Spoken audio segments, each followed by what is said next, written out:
যদি আবার ক্যাম্প নুর আলোয় 10 নম্বর জার্সিটা দৌড়ায়, যদি আবারও বাম্পা থেকে বেরিয়ে আসে সেই বাঁকানো শট, আর গ্যালারি একসাথে চিৎকার করে ওঠে মেসি মেসি বজ্রধ্বনিতে। বার্সেলোনার ইতিহাসের সঙ্গে যেন আষ্টে পৃষ্ঠে জড়িয়ে আছে সেই এক নাম, লিওনেল আন্দ্রেস মেসি। গোলের পর গোল, ট্রফির পর ট্রফি, লাল নীল জার্সিতে তিনি লিখেছেন এক সোনালী সাম্রাজ্যের গল্প।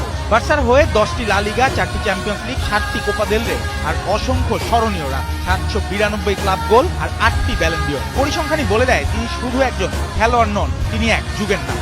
কিন্তু 2021 সালের সেই অশ্রুসিক্ত বিদায় যেন আজও অসমাপ্ত। সমর্থকদের সামনে শেষবারের মতো মাঠে নেমে বিদায় জানানোর সুযোগ পাননি আর্জেন্টাইনের জাদুকর। গত ডিসেম্বরে পুনর্নির্মাণাধীন ক্যাম্প নুতে হঠাৎ উপস্থিত হয়ে আবেগ ছুঁয়ে দেন মেসি। পরে সামাজিক মাধ্যমে লেখেন, আমি এমন এক জায়গায় ফিরেছি যেটাকে আমি হৃদয় দিয়ে মিস করি, আশা করি একদিন আবার ফিরব।